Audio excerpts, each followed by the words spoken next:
Moses joining me on the desk now. That video, I had to show it because that was probably one of the best things I've seen today. And it's actually kind of nice to see our politicians having a little fun instead of yelling at one another. Yeah, our own Caleb Buchanan was very pleased about the bill. So you know what, all's good. Making sure no zombie apocalypse. Everything is working fine. Having all jokes, but maybe they're Walking Dead fans. Who knows? Well, you know what, the Heat certainly made some dead meat over some Rangers last night. Universal Heat, phenomenal regular season, looking to carry it into the playoffs, taking on Fort Saskatchewan. So we'll go to the highlights in this one.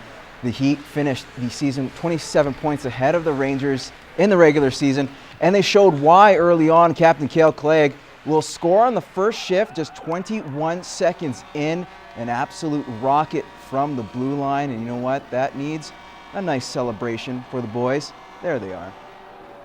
But Fort Sask would battle back. The juicy rebound leaves a wide open cage for Brandon Hagel, and he'll bury it to tie this game up at 1 apiece.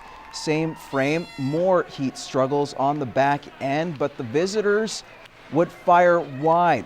A little relief there for the Heat. Offensively, though, the Heat were all over the Rangers. Couldn't push the puck past the keeper at times. That was until the power play. Mason Shaw starting the passing play. Braden Goulet finishing it off. Cole Johnson there will get another helper. Second period, the Heat open the floodgates. Johnson snipes on the breakaway and has the butter celebration. The Heat score 8 unanswered to win 9-1. They outshot the Rangers 55-10. Game 2 of the best of 3 series is set for Saturday in Fort Sask.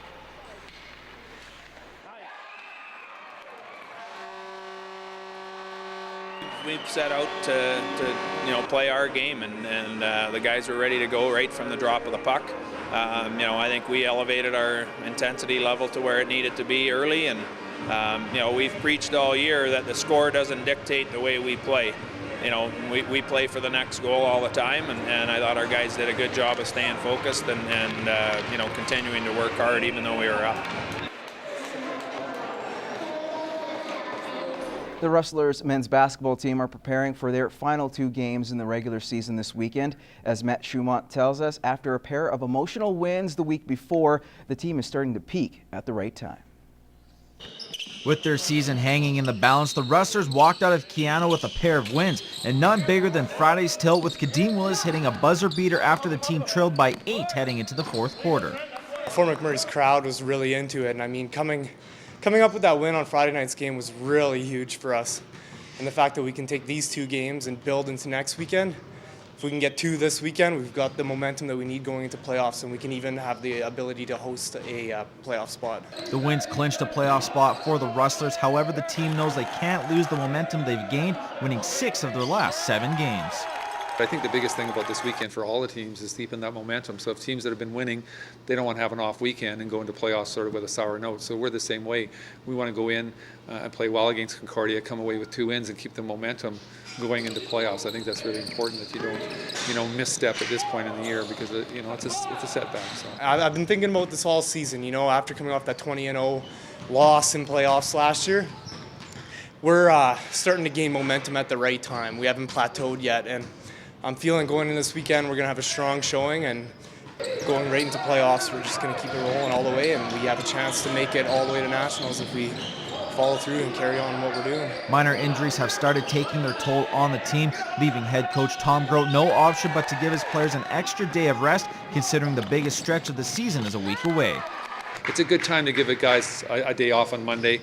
For example, I had 9 ankles that I had to deal with prior to Saturday's game. So an extra day rest at this point of the year, I think, is a positive thing. Bodies do wear out, and I'm kind of in that situation myself right now. I've rested my knee for the last couple of days here as well.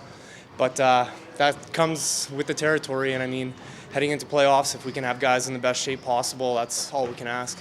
Matt Schumont, Newcap Sports. The Lloydminster Baker Hughes Bobcats currently sit in 4th place in the Dodge Division. Leading the way in scoring, or in the scoring department, is second-year forward Tyler Bush. Matt Schumont has more in this week's Superstar Next Door. Tyler Bush has been playing hockey ever since he was old enough to lace up a pair of skates. Not looking too far to find success, he has looked up to his dad who put him in the sport. My dad was really into hockey. He played on a very successful team in Nate, and he ended up playing Junior B in Wainwright. So he got me going right when I was young, and I've loved it ever since. Really finding a groove since the Christmas break, Tyler has an advantage over a lot of players in the league with his size and quickness. I've always kind of tried to frame my game after Rick Nash. I think he's a big body out there like myself, and he uses it to his advantage, and he has a big skill set too, so I like to be like him. He's a big guy that you know, if you need to play physical, can play physical. He can put the puck in the net. He sees the ice well. He just does so many of those little things well that it kind of makes the game a little, I don't want to say easy for him, but it comes naturally to him. Like all players, making it to the NHL is the ultimate goal. Tyler's on the right path and knows he'll have to make a lot of baby steps to make his dream a reality. Maybe going into next year, I hope to play junior, and from there, hopefully get a scholarship or see where it goes from there. Matt Schumont, Newcap Sports.